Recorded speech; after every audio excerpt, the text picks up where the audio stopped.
Hey guys, welcome to the love in light 369 tarot. कैसे हैं आप सभी? आई होप आप सभी अच्छे होंगे गाइस और अपनी लाइफ में आगे बढ़ रहे होंगे। सो गाइस, रीडिंग का टॉपिक है करंट फीलिंग्स, करंट एनर्जीज क्या हैं उनकी जिनके बारे में आप सोच रहे हो। सो लेट्स सी, रीडिंग को देखते हैं और देखते हैं क्या आता है रीडिंग में। सो शुरू करते हैं हम रीडिंग को और जानने की कोशिश करेंगे कि आपके पार्टनर की आखिर फीलिंग्स क्या हैं आपके लिए। सो या लेट्स सी, ये कार्ड्स उल्टा हो रखा है। Okay, let's C.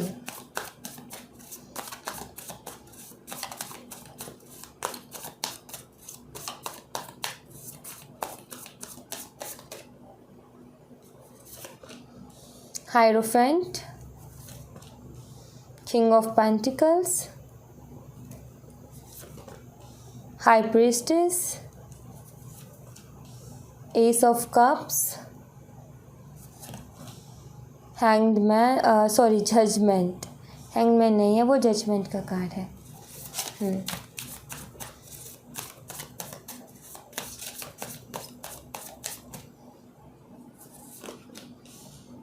Ten of wands, eight of swords, the fool and queen of pentacles. Bottom the deck से है page of pentacles. Okay, clear है यहाँ पर। ठीक है, मैं आपको साइन बताती हूँ। सबसे पहले टॉरस स्ट्रॉन्ग है, वृषभ राशि। उसके अलावा यहाँ पे वर्गो एंड कैप्रिकॉर्न भी है, मकर राशि और कन्या राशि भी है, कैंसर, स्कॉर्पियन, पाइसेस स्ट्रांगली है तीनों साइन, कर्क, मीन और वृश्चिक राशि। ठीक है, जेमिनी, लिब्रा एंड एक्वेरियस भी है, मिथुन, तुला और कुंभ राशि। ओके, सी आई फील आपके पार्टनर बहुत ज़्यादा प्रैक्टिकल हैं और स्टेबल भी है अपने करियर में। मुझे ऐसा लग रहा है कि अच्छा खासा कमाते हैं, अच्छा ठीक है, इनका जो भी जॉब करते हैं, जो भी काम करते हैं, अच्छा करते हैं, ऐसा मुझे लग रहा है। मतलब कि ठीक है, ठीक है, बहुत बढ़िया भी हो सकता है, बढ़िया भी हो सकता है, बट बढ़िया ही है जो भी ये काम करते हैं, अच्छा अर्न कर लेते हैं ये। एंड जो भी जिम्मेदारियां हैं, जो भी ज़रूरत है, आई थिंक उतना तो हो ही जाता है, उससे थोड़ा सा ज़्यादा ही हो जाता है। ठीक है, सो आई थिंक उस चीज़ की तो कोई इशू नहीं है, वो तो ये कर लेंगे। ये तो ठीक है, उनका करियर उनके साथ है। चलो, अब यहाँ पर बात ये कि आपके पार्टनर बहुत ज़्यादा मनी माइंडेड प्लस बहुत ज़्यादा प्रैक्टिकल माइंडसेट से। वहीं पर अगर मैं आपको देखूँ तो आप जो है ऐसे हो, आप सपनों में जीते हो, स्पिरिचुअल बहुत हो, भगवान के ऊपर विश्वास बहुत रखते हो, बहुत स्पिरिचुअल हो।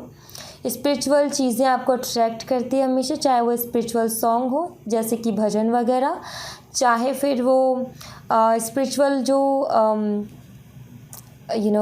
गुरु वगैरह जो हमें ज्ञान देते हैं, ज्ञान की बातें करते हैं, जो हमें अच्छी चीज़ें सिखाते हैं स्पिरिचुअली, जैसे कि रामायण हो गई, गीता हो गई, उनसे जुड़े हुए जो शास्त्र का ज्ञान है, ये जो भी चीज़ें जो होती हैं स्पिरिचुअली, जो भी हमें सिखाया जाता है, आप उन चीज़ों में भी इंटरेस्ट लेते हो एंड आप सपनों की दुनिया में जीतते हो। आई फील सपने बहुत सजाए हैं आपने, आपकी एक छोटी सी प्यारी सी खूबसूरत सी दुनिया है आपके सपनों की एक अलग, जहाँ पर आपने अलग अलग तरीके के सपने सजाए हैं।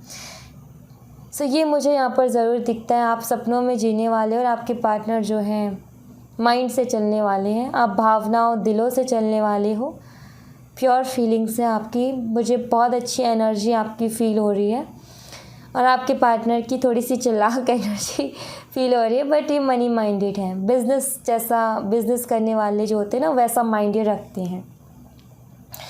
प्यार आप दोनों की तरफ से है इस रिलेशनशिप में, ये भी मुझे दिखता है। इमोशंस, फीलिंग्स दोनों की तरफ से हैं एक दूसरे के लिए, बट आई फील कि आप जो है जजमेंट का वेट कर रहे हो, कमिटमेंट का और शादी के प्रपोज़ल का काफ़ी टाइम से वेट कर रहे हो, बट आपके पार्टनर ने आपको स्टक कर रखा हुआ है, स्टक किया हुआ है, कोई क्लियरिटी नहीं दे रहे हैं और आपको नहीं समझ में आ रहा, आपको ये नहीं समझ में आ रहा दरअसल कि आपको मूव ऑन करना चाहिए या फिर रुकना चाहिए।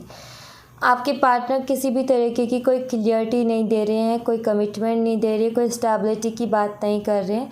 आई थिंक उनके अंदर आपको कुछ दिनों से थोड़े से चेंजेस भी नज़र आ रहे हैं।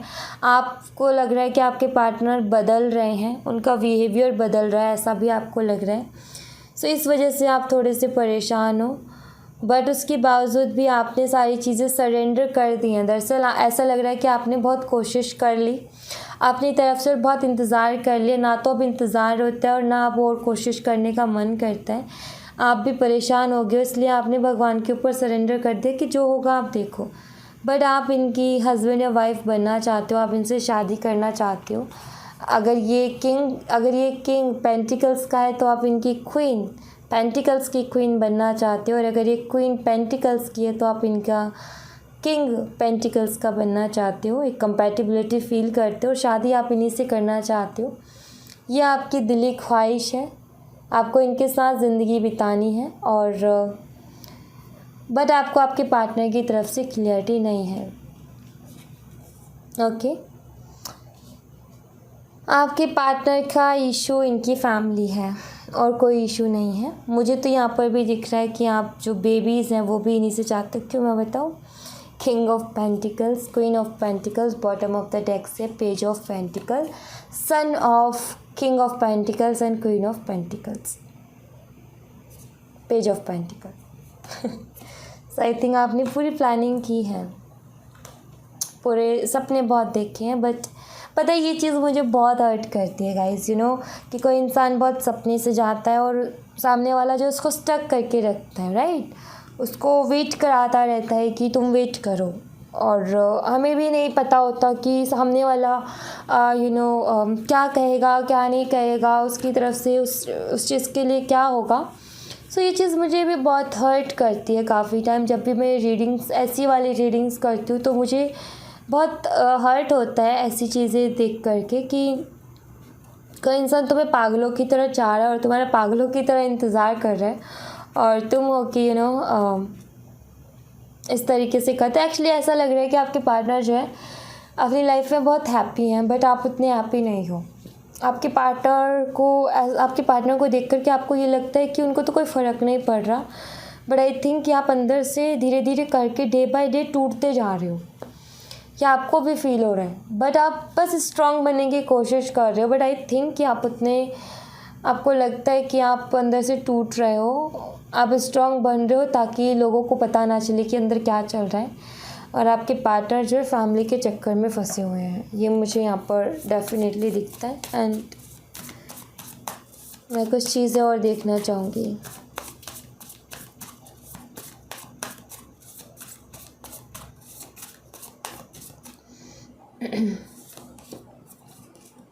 S of swords,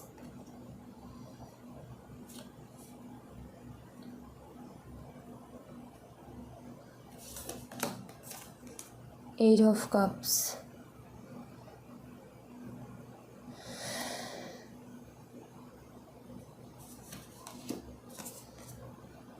the chariot, eight of wands,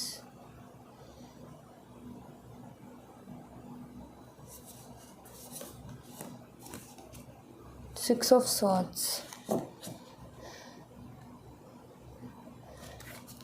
bottom the deck से हैंग्ड मैन। ओके,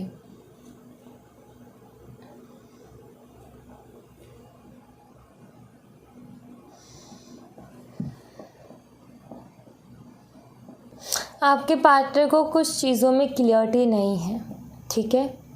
आपको ये चीज़ मैं बता दूं कि आपके जो पार्टनर है ना, इनको नहीं पता आगे क्या करना है क्या नहीं करना है, किसी डिसीज़न पर नहीं है, ठीक है। एंड मैं यहाँ पर ये बोलूँगी कि देखो, ये भी नहीं है कि इन्होंने ना कर दिया या फिर इनका मन में नहीं है आपको कोई कमिटमेंट या कुछ ऐसा देने का, और ये भी नहीं है कि इन्होंने हाँ कर दिया, ठीक है।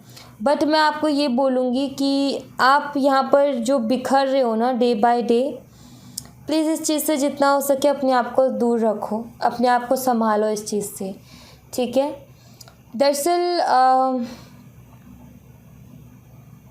इशू यहाँ पर caste religion and other differences का है कि आप दोनों के बीच में है, जिसकी वजह से फैमिली प्रॉब्लम आ रही है, सोसाइटी प्रॉब्लम्स आ रही हैं, जिसकी वजह से आपके पार्टनर को क्लियरिटी नहीं है कि उनको क्या करना चाहिए और क्या नहीं करना चाहिए। उनके पास कोई क्लियर जवाब नहीं है, इस टॉपिक के ऊपर बात ही नहीं है उनको करने के लिए। एंड मैं आपको ये बोल दूँ कि अगर आप बार बार इस टॉपिक के ऊपर बात करोगे ना, आई थिंक कि आपने जितनी बार भी कोशिश की है बात करने की इस कमिटमेंट और इस शादी वगैरह की बात को लेकर के, तो आई फील कि आपके पार्टनर की तरफ से आपको ऐसा रिस्पॉन्स मिला है कि आप उस चीज़ से काफ़ी ज़्यादा हर्ट हुए हो। एंड अगेन अगर आप वही चीज़ करोगे तो मुझे लगता है कि वो फिर से वही चीज़ करेंगे, बिकॉज़ आपके पार्टनर क्लियर नहीं है, ठीक है। उनको नहीं समझ में आ रहा कि उन्हें क्या करना और क्या नहीं करना। किसी डिसीज़न पर आपके पार्टनर नहीं है, उनके पास कोई क्लियरिटी नहीं है, तो वो आपको क्या देंगे? समझ रहे हो आप उस चीज़ को? सो मैं यहाँ पर आपसे ये कहूँगी कि स्ट्रॉन्ग बनो और इस चीज़ को भी देखो क्या होता है, ठीक है। बिकॉज आई फील आप बहुत इमोशनल हो एंड आपने तो कुछ ज़्यादा सपने देख लिए इनसे, और मुझे भी ये चीज़ अच्छी नहीं लग रही कि मैं ये कहूँ कि आपके पार्टनर के पास कोई क्लियरिटी नहीं है, वो कंफ्यूज है, उनको नहीं समझ में आ रहा कि वो क्या कहें क्या ना कहें। मैं भी ये चीज़ नहीं कहना चाहती, बट मुझे जो सच है वही बताना है मुझे आपको। और मैं आपसे यही बोलूँगी कि आप उनके ऊपर अपनी खुशियों को लेकर के प्लीज़ डिपेंड ना होए, ठीक है। यहाँ पर ये चीज़ नहीं बोलूँगी कि होप नहीं है, होप है, ठीक है। बट मैं चाहती हूँ, पता है मैं क्या चाहती हूँ, कि जितना आपने इनके लिए इंतज़ार किया है ना, कम से कम उसका आधा तो ये इंतज़ार करें आपके लिए, ठीक है। सो मैं चाहती हूँ कि आप ऐसा कुछ करें अपनी लाइफ में कि इन्होंने जितना आपको इंतज़ार करवाया है ना, ये कमिटमेंट और ये प्यार के लिए जो तरसाना होता है एक तरीके से, मैं चाहती हूँ कि आप अपनी लाइफ में कुछ ऐसा करें, अपनी लाइफ की ऐसी अपने हाथ में कमान लें और आप ऐसा कुछ कर जाओ अपनी लाइफ में कि आपके पार्टनर जो है इंतज़ार करे कि आपके पास फ्री टाइम हो तो आप उनसे थोड़ा बात कर लो, ठीक है। सो प्लीज़ मेरी यही रिक्वेस्ट है आपसे कि इतने स्ट्रॉन्ग बनो और इतना आगे बढ़ो अपनी लाइफ में। इंतज़ार कभी मत करो किसी का, इंतज़ार में कुछ नहीं रखा। टाइम इज़ मनी, ठीक है। टाइम को बिल्कुल वेस्ट मत करो उनके इंतज़ार में। नहीं, आपको मैं यहाँ पर बोलूँगी कि आपके रिश्ते में होप है, ठीक है। अभी आपके पार्टनर किसी डिसीज़न पे नहीं है, कोई क्लियरिटी नहीं है, लेकिन इसमें होप है।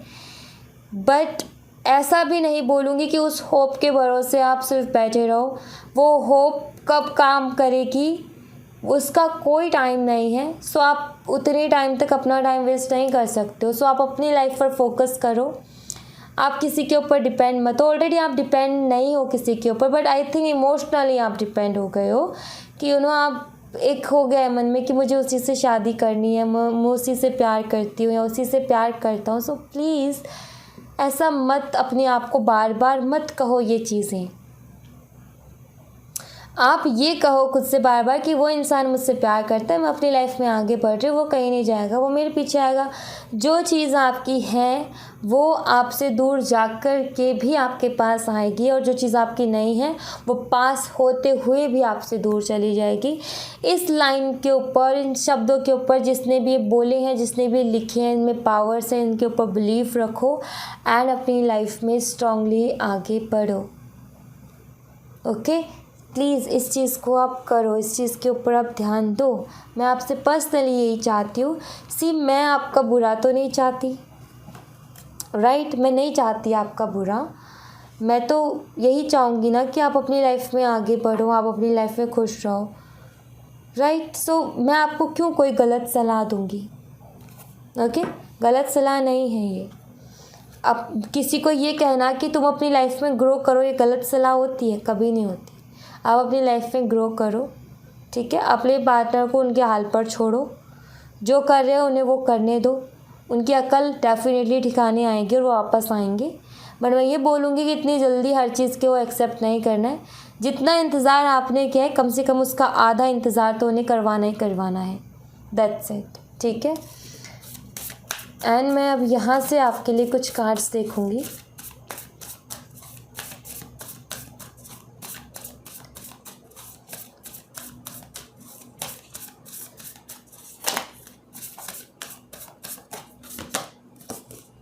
कॉन्फिडेंस इज़ योर की टू सक्सेस। सी, खुद के ऊपर कॉन्फिडेंस ही आपकी सक्सेस की चाबी है। Your dreams need a practical plan. आपके ड्रीम्स को प्रैक्टिकल प्लान की ज़रूरत है, और प्रैक्टिकल प्लान वही है जो मैंने अभी आपको गाइडेंस दी है। A fairy climax approaches and conclusion are within reach, and take time to breathe out. Relax करो इस टाइम पर बस। A personal issues reaches resolution, and यहाँ पर है luck is on your side. Bottom of the deck से है step out of your comfort zone. अपने डर एंड फियर से लड़ते हुए आगे बढ़ो। जो आपका कॉन्फिडेंस है ना, यही आपकी की है। और कॉन्फिडेंस क्या, कॉन्फिडेंस ये, आपका कॉन्फिडेंस ये नहीं है कि मैं उससे प्यार करती हूँ या करता हूँ और मुझे उसी से शादी करनी है। आपका कॉन्फिडेंस ये है कि वो मुझसे प्यार करता है और वो मेरे अंदर ऐसी क्वालिटीज़ है कि वो इंसान को मेरे जैसा कोई नहीं मिलेगा और वो मेरे पास ही आएगा। ये आपका कॉन्फिडेंस और यही आपको सक्सेस दिलाएगा। और यही चीज़ है जो कि एक प्रैक्टिकल प्लान भी कहलाती है कि आप समझदारी से कोई स्टेप लो, वही आपका प्रैक्टिकल प्लान है। दूसरा, जो भी इश्यूज़ हैं बहुत जल्दी वो ख़त्म होने वाले हैं। ठीक है, किसी तरीके का कोई ना कोई मिराकल आपको डेफिनेटली बहुत जल्दी देखने को मिलेगा। बस इस टाइम पे जितना हो रिलैक्स करो, ओके, बिकॉज़ ये टाइम सिर्फ रिलैक्स करने का ही है। चीज़ें अपने आप आपके लिए वर्क करेंगी, आपको कुछ करने की ज़रूरत नहीं है। ये जो टाइम है, ये एनर्जीज़ है कुछ ऐसी है कि ये खुद ब खुद आपके लिए काम करेंगी। सो डोंट वरी, जो आपके लिए अच्छा होगा, जो बढ़िया होगा, सिर्फ वही आप तक पहुंचेगा। बाकी सारी चीज़ें आपको छू भी नहीं पाएंगी। ठीक है, सो इस चीज़ पे बिलीव रखो, खुद पे बिलीव रखो और अपनी लाइफ में बस आगे बढ़ते जाओ। ओके, सो या thank you so much guys. ये थी आप लोगों के लिए एक छोटी सी रीडिंग। आई होप आपसे रेजोनेट की हो, आई होप आपको पसंद आई हो। रेजोनेट की हो तो मुझे बताइएगा ज़रूर कमेंट बॉक्स में। पसंद आई हो तो लाइक ज़रूर कीजिएगा, चैनल को सब्सक्राइब करना मत भूलिएगा। मिलते हैं नेक्स्ट रीडिंग में, तब तक अपना ख्याल रखें। Bye bye, take care, see you again.